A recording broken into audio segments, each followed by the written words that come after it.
together. Oh, jeez. I had to throw that out there for you. Yeah, way to be. Thanks, Jason. Is his mic on? Huh? Somebody's mic. Yeah, that's your mic, yeah. Gorgeous.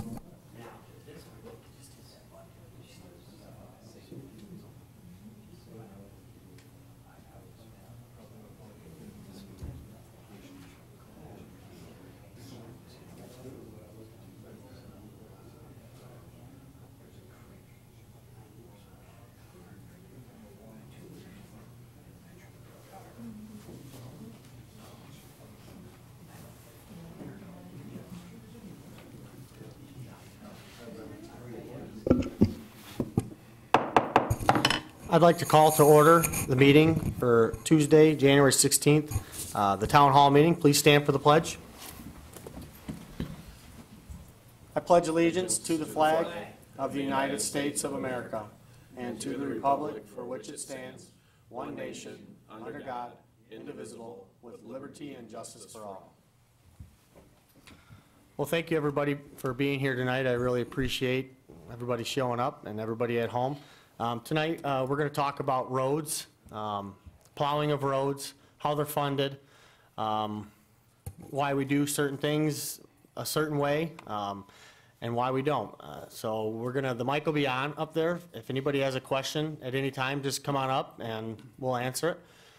But tonight we have with us the Managing Director of the Monroe County Road Commission, Randy Pierce, and State Representative Jason Shepard. So let's get right into it. We only have about 50 minutes, so I'm going to have Randy kind of get into how many miles of roads and just kind of some details on what you guys do on a regular snowfall, what triggers you guys to go out, when you salt, subdivisions, why you don't, when the salt works, do we use brine, what kind of, all the questions you see on Facebook, we'll try to hit as many as we can, but go ahead and just get started. Okay. First of all, my name is Randy Pierce, and I am the Managing Director at the Monroe County Road Commission. The Monroe County Road Commission is responsible for over 1,500 miles of centerline miles of roads, and that doesn't include, that's just the centerline miles. With that broke down, we try to do the state highways first because we have a state contract. We do the primary roads second because that's where the most traffic counts are. We do the local roads, and then we do the subdivisions last. Subdivisions, it doesn't mean that they're not important to us. It just means that we don't have the equipment, the resources, and everything that we need to get into the subdivisions during the time of the storm. It's very difficult sometimes when you're fighting snow because at any given time we have about 15 trucks on the state highways. So we only have a fleet of about 32 trucks, and we have 15 townships. Bedford Township usually is in the vicinity of probably 2 trucks in your township. And then we take the third truck and we try to cover Whiteford and some of Bedford. So the one thing that plagues us down here is that Bedford does have a lot of subdivisions. And one of the things that we do as a road commission is that when we try to cover those, our first objective is to keep them state highways clean. And we have to keep them state highways clean because there's thousands of cars that go down state highways every day. And the second objective is to make sure the primary roads are clean for the school buses, for people getting in and out to work. And the third objective is to try to get the locals clean so we can get people from homes to the primary system. And that's basically how we work it. Well, Randy, a lot of people ask the question, why don't you just get rid of the MDOT contract? Can you answer that or talk about that a little bit as to why we have it? The MDOT contract provides about $1 million roughly to the road commission to help to buy trucks. They share in the cost of purchasing trucks. They share in the cost of purchasing the salt. They share in the cost of the fringe benefits for the men. So if the road commission was to happen to get rid of the MDOT contract, we would probably have to look at very seriously laying about 6 people off at least. And that's, it really, and the reason we say that is because it covers about 6 people's wages. So with that being said, we also have the retirement fund that the MDOT contract also helps pay for, and the fringe benefits that they pay for. So we can take those resources, put it into equipment, put it into salt, put it into patch materials, stuff for the subdivisions and for the local system and the primary system. Okay, very good. Does anybody have any questions on funding and how they're done at this point? Okay, so like the salting, you know, some of the subdivision roads right now are a solid sheet of ice. How could we have prevented that, or what is the reason? Is it because we don't brine the roads, correct? Pre-brine, is that something, because I hear that a lot. We experimented with that brining about 3 years ago, and one of the things that we found out as a road commissions are set up totally different from cities, and that's where people have a hard time understanding exactly what's going on. A city, you don't have the wind like you do in the county. You don't have the blowing of snow like you do in the county. The reason cities brine their roads is because they have nowhere to put their snow. So they have to haul their snow out. So that brine will help melt that snow at first as long as the wind's not blowing. But if the wind's blowing, then what happens is it starts to freeze over. Salt is not a miracle drug. It truly isn't. Salt refreezes. And the worst thing that we experience as a road commission is that when we freeze dry a road, we call it, and it refreezes on us, our drivers play heck trying to get control back on that road again. And yesterday, just that small storm that came through, our drivers were out there 12 hours, and they just couldn't get on top of it. And that storm probably cost the road commission about $60,000 for one day. It's hard to believe that we throw that kind of money at a storm that's going to be gone in probably a few hours. But with that being said, every nickel we spend on salt, running those trucks and everything is less money we spend on fixing the roads permanently. And that's where we struggle at a lot of times, because right now the road commission has bought over $1 million worth of salt this year. Our average is about 22,000 tons that we use every year. So far this year, we've used about 12,000 tons, and we're not even halfway through the winter yet. We're taking all of our late fill salt in now because we know next year this salt's going to skyrocket on us. And so that's how we try to adjust and go forward with everything. So. Thank you. Jason, can you get into Act 51 and how we're funded? You know, a lot of people say, and I'm quoting a lot of stuff on Facebook, is why don't we get rid of the road commission? Why don't we just get the money? Can you talk about that a little bit as well? Yep. So just want to give you some background on that. Obviously, it was done in 1951. It's the funding mechanisms for all road commissions in the state. Now, the one thing I will say is that Michigan is the only state that actually has road commissions. All the other states have a different type of setup. In regards to Act 51, we basically take the money that's inputted from, you know, the certain taxes and fees that are on fuel and registration.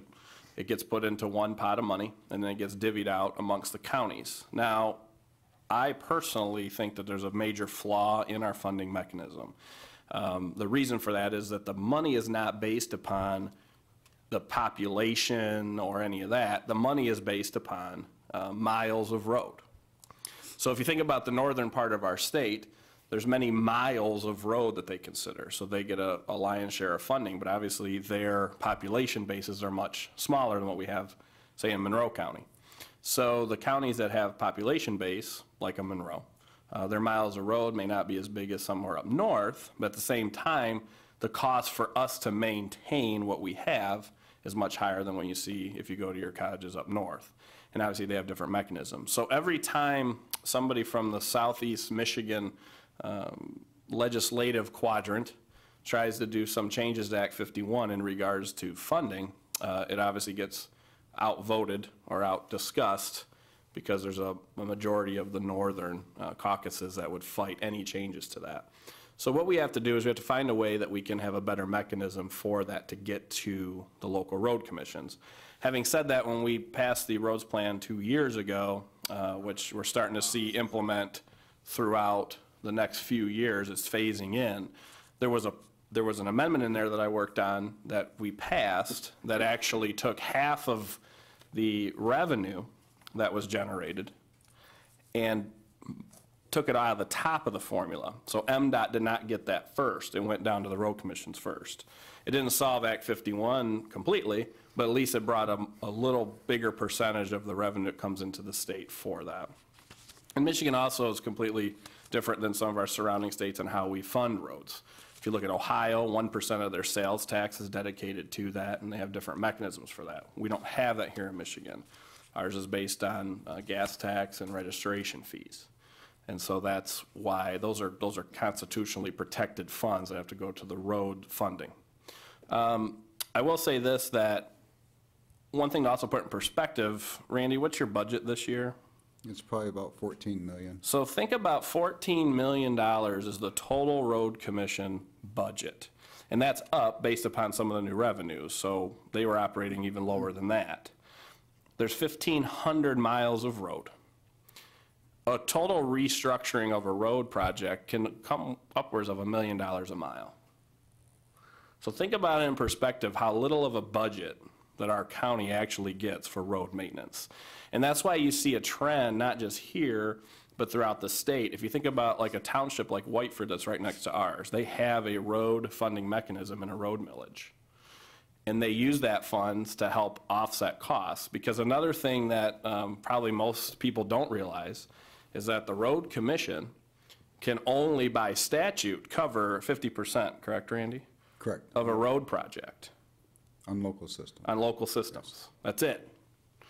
So when we say, well, why don't the road commission just come out and fix this whole road? They can't, by statute, do that. They have to find that half the money has to come from some other source of revenue to fix those local roads. And that's the ones that we talk about and we see the most in these communities. So overall, I think that I would love to see a major change in how we administer funds to kind of get away from the miles of road formula. That is a huge battle because of all the legislators that like to keep their roads funding the way they are. And we also are unique down here too a little bit because we are used to certain things, especially if you go down to Ohio and you hear that a lot. You know, we're used to the plowing and the salting and trying to keep roads clear. You get to the northern part of the state, if you go up there in the wintertime and say go snowmobiling or enjoy the winter sports of Michigan, they don't maintain the quality of snow removal. They might just plow the road and throw some sand down. So there's a lot of things that they do different up there, which salt has a lot of wear and tear on our pavement as well. So we're kind of in a perfect storm when it comes to this area for road maintenance. And I've, through the legislature, we worked really hard to try to find more mechanisms to bring money down here, special projects if we can, try to do some cost sharing and grant sharing and whatever else we can find to keep things going. But I will say, I think over the past few years, as far as roads getting repaired and certain projects being done, I think we've seen positive steps in that throughout our county. I think a lot of the roads that were some of the worst are starting to get surfaced, and they're trying some different technologies as far as getting more bang for their buck, whether it's a chip seal or whether it's remulsifying asphalt to create a pavement surface. And those are things that are cost-cutting measures that I hope that you know, they continue to innovate and do that. Can you touch a little bit on funding, Jason, as far as, you know, I hear I pay my taxes, my roads should be taken care of. What's a way the average citizen in Bedford can help with this? Well, paying your taxes does nothing for road funding. The only thing that does that is when you go fill up your tank of gas in Michigan and not in Ohio, or paying your registration fees. Those are the only two statutory funding mechanisms. Okay. If you recall, Proposal 1 that failed miserably, if you looked at the nuts and bolts of that proposal, it actually changed our funding mechanism to where it made more sense by the way the gas tax is administered. Because when you go fill up at the pump, not all that tax, we have a sales tax on top of a gas tax. Where in Ohio, you do not have that. Okay, so that's why you see the prices that vary between the border. But also part of that is that tax that we're paying at the pump doesn't just go to roads, it goes to schools and other things as well. Another thing that we've talked about up in Lansing is we talk a lot about the overweight trucks and what damage they do to roads, correct? Well, if you get an overweight truck ticket written by the state police, that money doesn't go to roads, that money goes to libraries and other funding, and that's by statute. So it's sometimes we have to reverse engineer as to what we're spending our money on. And if you look at the fuel efficiency of vehicles today and what less and less fuel's being pumped at the pump, our funding for the state has remained pretty stagnant over the last decade. And that's why we made the change going on 2 years now of the road funding package to try to jumpstart, because we are, I don't remember what the total was. It was a few $100 million less spending on roads in the state of Michigan than any of our surrounding areas. So we have to somehow reverse that trend because we're just not getting the income for it. Thank you. Anybody at home, if you have any questions on Facebook, I'm watching it here, the questions popping up, so go ahead and ask your questions. But one question that's asked, and I won't say names, is why don't we put sand down? We experimented with sand a few years back when the Road Commission was going through a financial difficulty. One of the things that we found out with sand, and sand gives you traction, doesn't melt snow, but it does give you traction. One of the things that we did find out, it does plug up the system, the sewer system, the sanitary system. It does plug that up because when we were putting our sand down that spring, we had to go out and clean all the catch basins out because the water wouldn't flow. So we diverted maybe some salt usage, but we spent the money in the springtime cleaning all the catch basins out.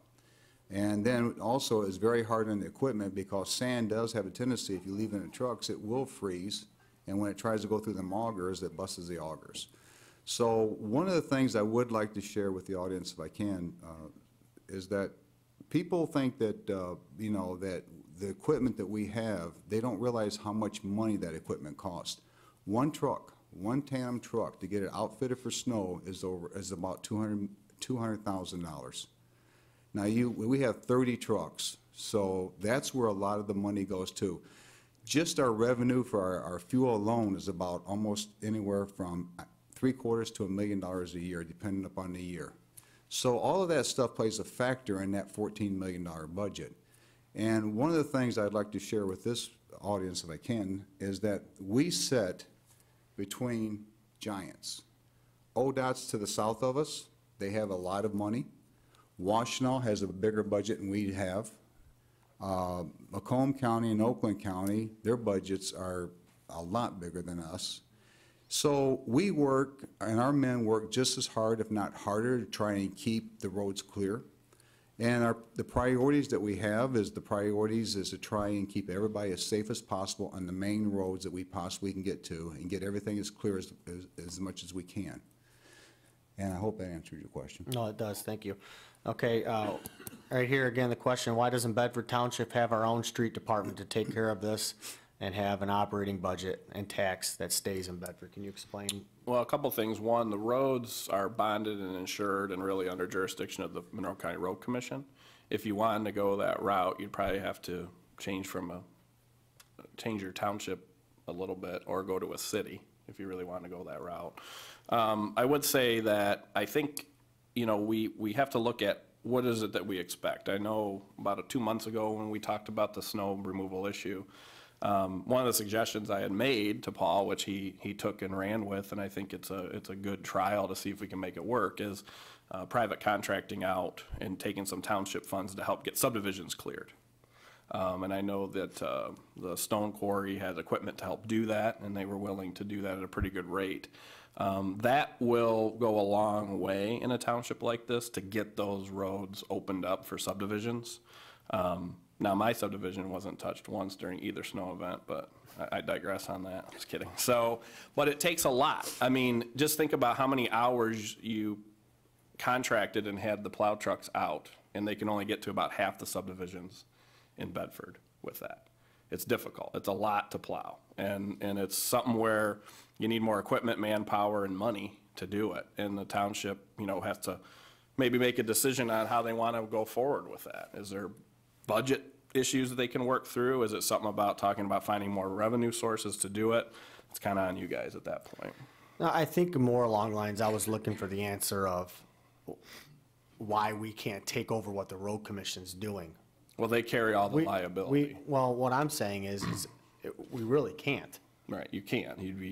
They have full jurisdiction over the roads, and To be quite honest with you, I don't ever see us ever getting into the full road business of maintaining roads and salting and the only thing we as a township have done is, in talking with Jason and working a relationship with, Randy here, is trying to assist. That's all we want to do is assist in what you guys are doing, because I personally think you guys do a really good job. And we can't control Mother Nature and what goes on, like the subs and the why they're solid sheet of ice. But we have hired 4 seasonal people, and we have right now 3 trucks. And Stone Co. Won the bid with you guys to be able to assist the road commission if they have, something they can't handle. So in a snow event, if we get, and I think the mark was 5+ inches, if we get around 5+ inches, if we get a foot, we're gonna call our seasonal guys in, use our maintenance trucks, and then we'll call Stone Co. and use their 3 guys, and we'll have all subdivision roads cleared within the first 8 to 10 hours, we're hoping. The last time that we had a snowstorm, we only used Stone Co. We weren't set up at the maintenance yard yet. And with them 2 guys, they got 50% done the first time in 10 hours. That's not good enough. So the second time, we still weren't set up yet, and they got 50% the second time, but they hit the subs supposedly that they didn't hit the first time. So I keep trying to tell people it's a work in progress. We're trying to get to the point where we get 100%, and I think the next storm you see, we're going to be there. So that's what we're doing on our end. We budgeted $10,000 out of the general fund last year for the efforts to assist in the road commission efforts. So it's working. So you can come on up, Mr. Zorn. Have a seat up there, Senator. But I wanted to touch a little bit on the ordinance department, and myself and our legal team is working on an ordinance for neighborhoods during the snowstorms. The road commission has a really hard time when there's cars parked on the roads and they can't bypass them.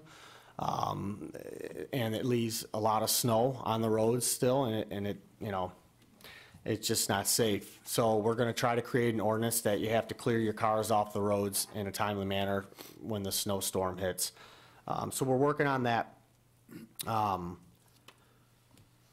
So it's kind of, Mr. Senator, thank you for being here tonight. We're just kind of talking about roads and how they're funded and what the road commission does. So I appreciate you being here. If you have anything you wanted to add, Mr. Shepard talked about Act 51s and how the roads are funded and how we get funded in the end. So jump in at any moment if you want to kind of touch. So currently right now, we have an asset management plan with Manick & Smith. And at any time, if anybody has a question, just come on up to the mic. We have everybody here if you have anything, so feel free to come on up.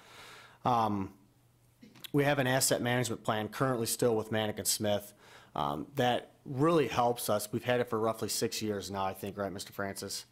And it's worked great. It keeps the township up on what needs to be done on a year-to-year basis with maintaining the roads. And each year we get another, or every 3 years we get another 5-year update of how we want to see the roads go in the next 5 years.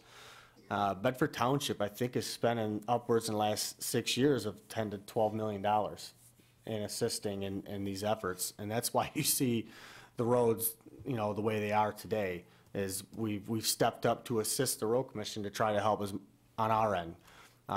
This year, Mr. Francis, our treasurer, is working on a bond, something that we'll be presenting here in the near future, probably another month. We actually want to bond the northern roads. There's roughly 6 miles left of roads northern that are just in terrible shape, and it's going to be roughly about $2 million to fix them. I'm passionate about keeping roads safe, especially when you get around the potholes, because my grandma, she hit a pothole and her car flipped over and she died. So I'm passionate about keeping these roads safe, and at least potholes. So with the northern roads, I feel like we get calls every year, and it's a quality of life. We might not get to these roads for another 10 years. So I thought it was a great idea Mr. Francis come up with to be able to get them done now.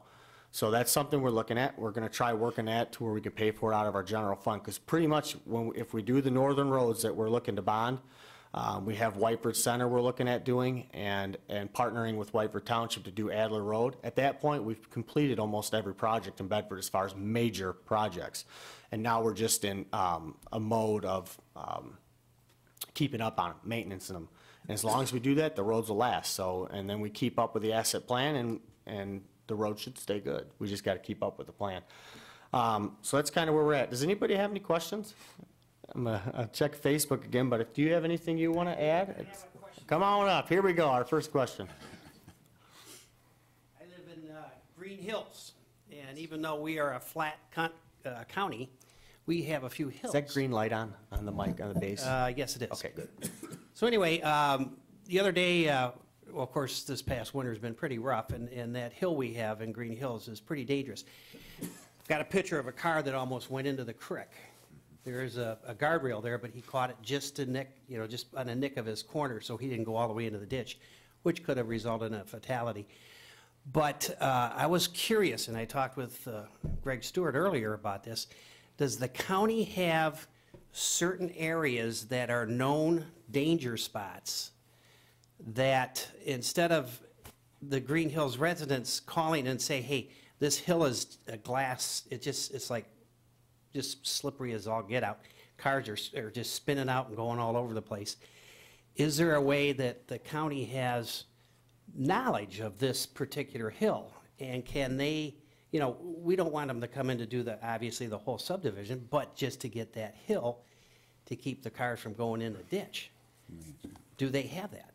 I think last storm, Pat Benson, who is our West District Supervisor, I called him and said, don't forget about the hill in Green Hills, because I knew there was an issue there.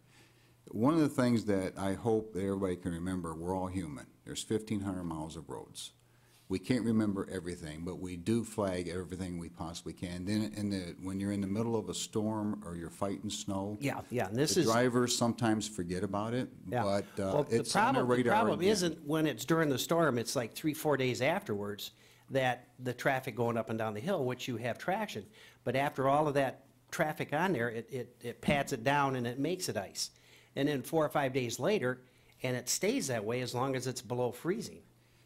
That's when we could use the help, when you're probably not as busy.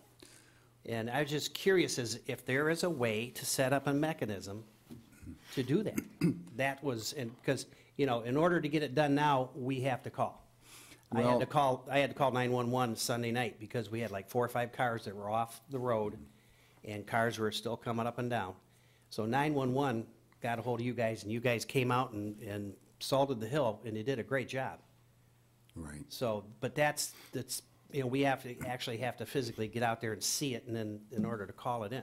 Well, the supervisors, they're supposed to be running their areas and checking things of that nature. All of our drivers have been instructed on the local system to hit the curves and the hills and stuff of that nature, and they do a good job. They truly do. It's just that at times we do forget about things. We are human. But it has been flagged. Even our commissioner, I think last board meeting, brought it up after we had a board meeting. He mentioned that hill in Green Hills. So If you ever believe drove me, down it won't go unforgotten anymore. So Thank you very much. And other than that, you guys do a great job with what you have, and I have no other complaints. It's just a very hazardous area. We did get a lot of calls on the subs this last. Is there anything more we could have done to prevent the solid sheet of ice in these neighborhoods? We got hit with just an awkward, I call them perfect storms, and we got the same thing. The hardest thing for a road commission to fight is this real light snow, this breezy snow that comes down, where it's real light in the last 3 snowstorms we've had. We've had 13 events this year of snowstorms. And probably out of 13 events, we've had that real light snow. And what that happens is that the roads freeze just automatically. And we just, and then when the temperatures drop, that's where we have another issue, is that we try to get out across the primaries, the locals, and then all of a sudden the temperatures are dropping, we can't get into subs, and if we don't what we call slop them off, it will refreeze. And when it refreezes, it becomes ruddy. People can't drive in the ruts. So what we do is we try not to get into the subdivisions until it's a day, like now, tomorrow, the trucks are instructed to go into the subdivision. That's where they'll be going tomorrow. The sun will be on our favor, the weather will be on our favor, the sun will be out. And then Thursday, it's supposed to be warmed up so we can peel the ice. We have what we call ice blades, and we've tried to use them in the past, and they're just serrated blade, but it doesn't last long, and they're very expensive. And to go in there and trying to bust that ice up it's very difficult. So what we try to do, we try to leave it just like it is. And I know it's a little bit treacherous to drive on. I apologize for that because it is ice. But what that does, it keeps that road from getting all them ruts in there. If we go in there and try to peel that ice back, then it refreezes at night, then you get all them ruts and them cars can't drive in those ruts. So, And that's hard on the roads too, using Very the ice blades, isn't it? yes. It's not so much hard on the roads, it's basically just hard on our equipment, and basically it just wears the blades out real fast. So we try to stay away from them, and then we wait for the weather to be on our side. What happened this time is that we got into the snowstorm went by, the temperatures dropped, we never had a chance to get into the subs. And that's exactly what's happened in the last two or three events. Randy, can you touch on what people need to do in an event like the gentleman had in the audience with Green Hills? Who do they need to call? What do they need to do? I mean, we get multiple calls in a storm, but I tell people, if you call the road commission director, go to their website and fill out the request form, then you'll get a response from. Will you guys respond to them and let them know it was done, or email them back? We don't usually email them back. Basically, we have our receptionist. She makes sure if she gets a call, she does call the supervisor, because I've heard her do it. She does call the supervisor and say there's an issue at such and such place. Supervisor will run over there. I've got two supervisors, one in the east and one in the west, and so we split the county in half. And then basically, the one in the east or the one in the west will get the call, and he'll go out and take a look at it, and he'll try to instruct the truck over there as long as we're not pulling it away from a main artery. So I would strongly suggest calling our office, and the woman's very pleasant. She'll take your request down, and she will get it to the proper hands, and they will follow up on it. And what's that phone number, Randy? Well, our phone number there is 734-240-5102. Come on up to the mic. Go ahead, ask it. If a holiday and there's an issue, call Central Dispatch. Central Dispatch will get a hold of the supervisor that's on call, and two of the 543 gentlemen that's on call with them, and they'll send the truck out or whatever to take care of the issue then. Okay, and can you talk about your website a little bit? Where they need to go and kind of how direct them of how they, once they get there, and how they fill out a complaint form if they don't call? Well, it's pretty self-explanatory. It's really not difficult. Just go to Monroe County Road Commission, and then you'll see the service request on it. Hit that link and just fill it out, and it just goes into our system. Okay. But we won't follow up on that. So, I mean, we'll take care of the service request. So, but we will follow up on it. We will take care of the service request. We just won't respond back. And that's something I've talked to residents about too. We get in our office typically 25 to 30 calls a day on different issues. You know, if we don't get it taken care of for some reason, we'll call back. But you know, it's hard. It is hard to get back to everybody with all the calls and complaints. So I see you. Good evening, Logan Tisdale. Couple of questions. Obviously, our license plates were up 20%, and I guess we're going to have a gas increase in our taxes.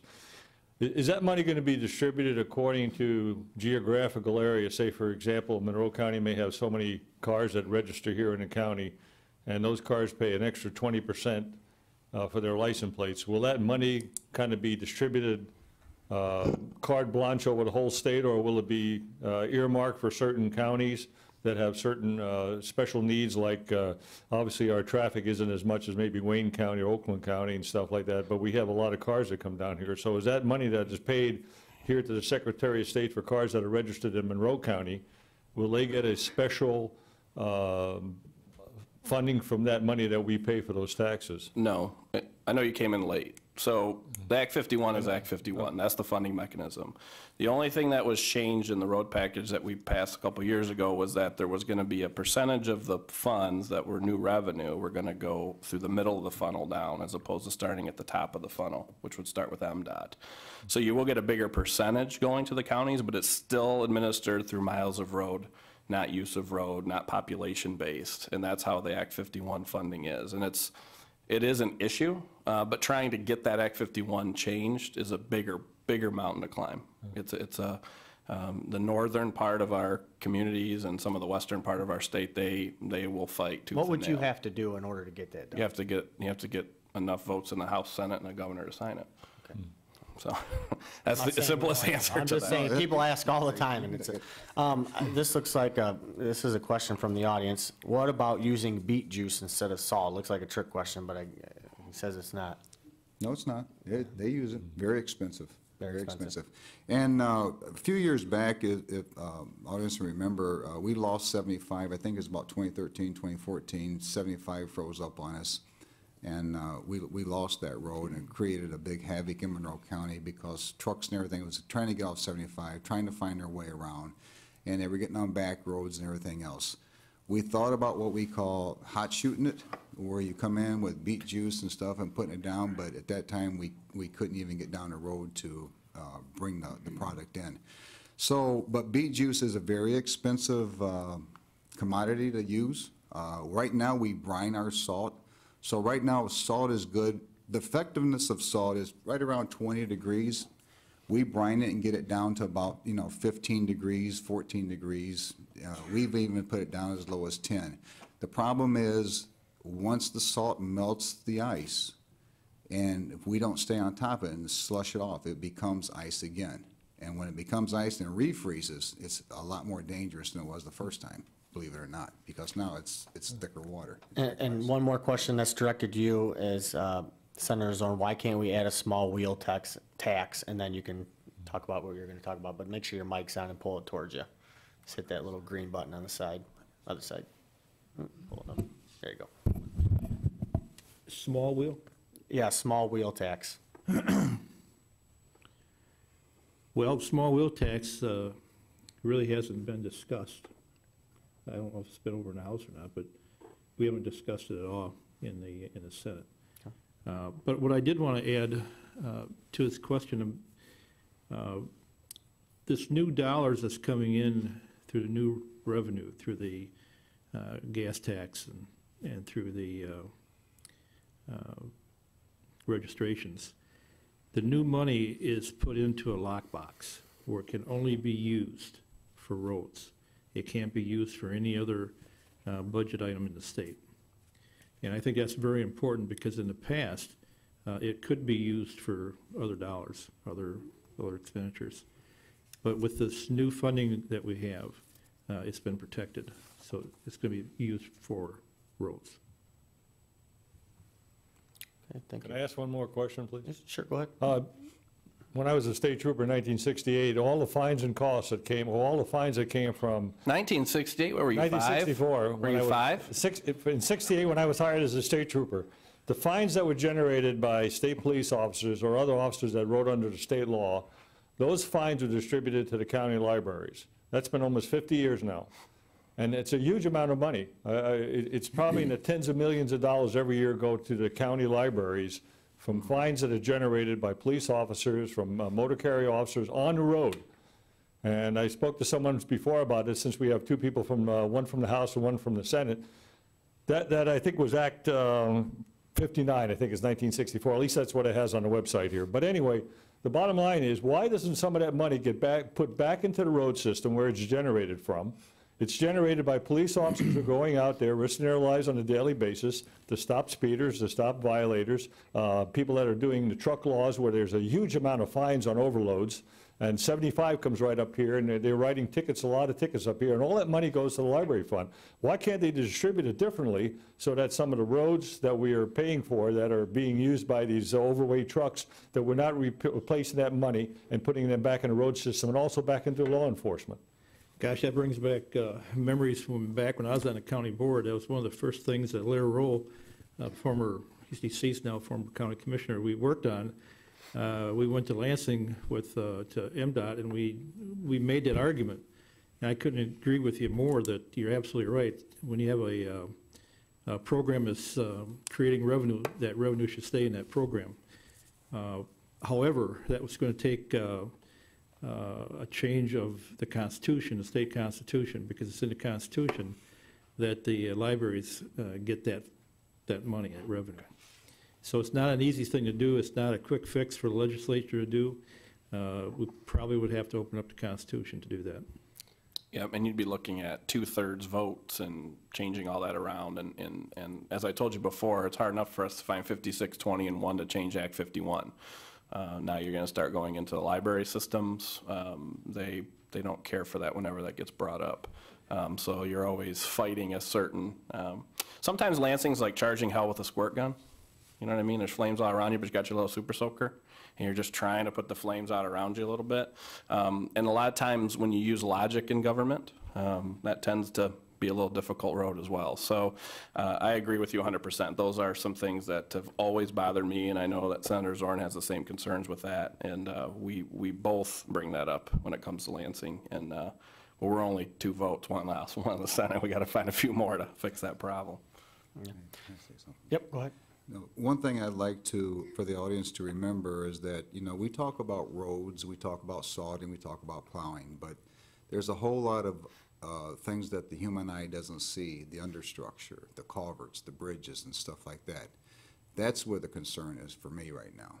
There's a lot of culverts out there that's 50, 60 years old. There's a lot of bridges today that are 60 years old. We just got a price on a bridge over on Schweitzer Road. $965,000 to replace that bridge. It was supposed to last 70 years. It lasted 35 years. And now it's going to be, we can go in there and fix it. But it's a $460,000 hit just to fix it, to get the original span of 70 years. If we fix it, it'll be a 35-year that we're going to add to its life. So the bridge was supposed to last 70 years. It's going to last 70 years if we put another $465,000. That's where I think the concern should be for the motoring public today. It's your bridges you're going over. It's the culverts that are out there underneath the road. It's the things that you don't see that just happens to, like sinkholes up in Macomb County. It just didn't happen. There was something there that's going on. So, I know that everybody wants to see black on the highways, and I know everybody wants to have a nice looking subdivision, but every dollar I spend in salt net subdivision will be one less dollar we spend in trying to, redo the roads or the culverts or something like that. So there's a price to pay, and it's a fine juggling act. We got to keep the public safe. We got to try to get you guys to and from work, to the stores and places like that. But we also can't break the bank in one winter, so we can't do no work in the summer. So it's a fine juggling act, and please be patient with us is all I can ask. And if you have a concern, call the road commission, because we do listen to the concerns, and we do try to reevaluate everything. And with the help of these gentlemen to the left and to the right of me, they have been very much of a partner in trying to put this county where it needs to be. Your township supervisor has come and said, let's partner up, let's try to get the subdivision. So everybody has been thinking way outside the box. That's an old cliche I've heard for a lot of years, but the box is not even in the picture no more. But the gentleman to the right of me, he's tried to help the road commission. Jason's tried to help the road commission, and everybody's just been a partner, a team. And that's what we're going to need to get through this whole crisis right now. It's not the funding. It's teamwork to try and streamline what we can. And let these gentlemen here work on the funding. Like the way I put you on the spot? That's good. And I will say, think about what he just said when he said there's $500,000 on one bridge project out of a $14 million budget. Just put that in percentage perspective of how little they have to work with to try to get the entire county dealt with. And that's a huge problem. I mean, and that's just one thing to talk about when you mentioned about the $2 million going into the northern part of the township. I mean, $2 million, that's a big chunk. Imagine if that was, that's just one township and a couple of roads. And we have 1,500 miles of them. Come on up, sir. You have a question? You might also know, too, that when when we can find additional funds, such as funding for Samaria Road, we try to bring back additional funds all the time. And for Monroe County, I think since I've been in the House, we've probably brought back $15 million additional from over top of Act 51. And I think that's so important for us to be able to find those additional monies in our budget that we can funnel out to the locals, and I'll continue to do that. Question, sure. Yes, my name is Dave Kwarkowski. I've been here since 1974. And before in 74, we had, well, townships wasn't as big as it is now. But, you know, who sets the where the plows go and everything else? We have a routine that we do. Basically, when I say routine, we try to, like I said before, we do the state roads, the primaries, and the locals, and subdivisions. Every truck, our main objective, we got 15 trucks on the state as soon as it snows. So that's 15 trucks out there until we get the state highways under control. That's 24, 125, every state highway there is in here in Monroe County. So you got about 15 trucks. It takes 3 trucks just from the state line to Wayne County. That's 1 truck that runs from La Pleasance to the state line. And then another truck runs from La Pleasance to Nato Road. Another truck runs from Nato Road to the state or the county line up there at Wayne County. That's just 3 trucks. Then we have 2 on 275, so that's 5 trucks that we. Then we got 3 trucks on Telegraph Road, then 2 trucks on 125. And then we have 3 to 4 trucks on 23, plus 0223. So those are the priorities in which we deal with. Whose idea was it to move from M151 to Ida Center Road? I'm sorry? Whose idea was it to move the salt from M151 to Ida Center Road? Oh, you mean the salt barn? Yes. That was our ideal. That was our ideal. And we shut that terminal down. And the reason we shut that terminal down is because it's like everything else. It's a cost factor. The building was falling down. The roof had caved in. The salt is still there. We still pull out of there for, excuse me, our trucks will load out of Ida Center Summerfield, I'm sorry. They'll load out of Summerfield. They'll come down to Bedford, down this area, and they'll pick up their salt over on Samaria Road, 151. I live off Concert Road in between Douglas and Secor. Mm-hmm. Now they plow Summerfield to Secor, make a turn, and go down Secor. And then they drive back and forth with a full load of salt on Secor Road. Why can't they go down the other side of Concert like you used to? They always plowed the other side of Concert. Well, with that being said, remember also, please, is that the drivers, when they have specific routes, they know what they're doing on their route. Like one truck might come down and he might salt.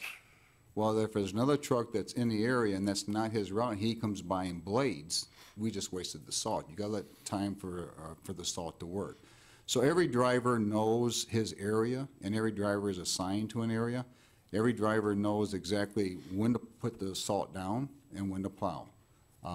The drivers that we have has been with the Road Commission quite a while. We just hired a few of them, new ones that is coming along really good.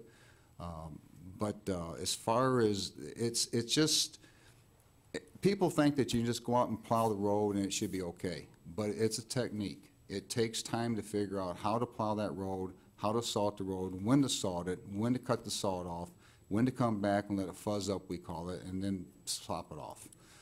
So with that being said, there might be another truck in that area, and maybe that's his area, and that he's supposed to do that road. So everything is diversified to where it's, each truck has just about the same amount of miles of roads, and it's very hard to do in our county. When I called the Monroe, the road commission about why do they plow Summerfield to Secor and not Secor to Douglas. They told me Summerfield to Secor is a primary road and Secor to Douglas is secondary. Well, once, Now why couldn't they just go straight down the road instead of making a turn down Secor and drive back and forth? well, once again, if that's the case on that, because I can't remember the road right off the top of my head, and I apologize for that, but as far as the local and the primary system, if it's the primary system, then that makes a lot more sense, because they're instructed to do the primaries first. The primaries traffic counts are a lot higher than the local system. So basically, here's what happened the other day. Cars came out of Toledo. We had dry payment on 75. We kept the sheriffs and the state police busy for the first 2 or 3 miles in 75 because everybody thought there was dry pavement and everybody thought it was just wet. It was still 17 degrees. So what happens is you have to have, and this is not the right way to say it, but there has to be some way we control the traffic. And if you have just wet roads all the way out, people are going to take it upon themselves to run 70, 80 miles an hour. Christmas Day, I was in a plow truck. I plowed the roads ourselves to help our drivers out. What those guys go through every day, with the cars spinning around them, with the cars passing them, and trying to get where they need to be, it's very difficult. Sometimes our drivers are just stretched out to the max because, you know, they've been out there 12 hours fighting the snow, going through all the rigmarole there is. So if we do our primary system first, because that's the way it's supposed to be done, because that's the highest traffic counts, the local system comes next, because that it comes onto the primary system. That's what the drivers are instructed to do. So that's how we do it, and that's the best way to do it. That's the way every road commission does it. And, you know, I guess my question would be, very simply, if I got a primary road and it goes into a local road, then some of the primary system's never going to get hit, because I don't have enough equipment. We've run out of time. I'm sorry. Thank you, everybody, for being here tonight. If anybody does have any more questions after the meeting, you can approach anybody that's up here. Senator Zorn, thank you. Randy, thank you so much. Thank you. Jason, always a pleasure. Okay, we stand adjourned.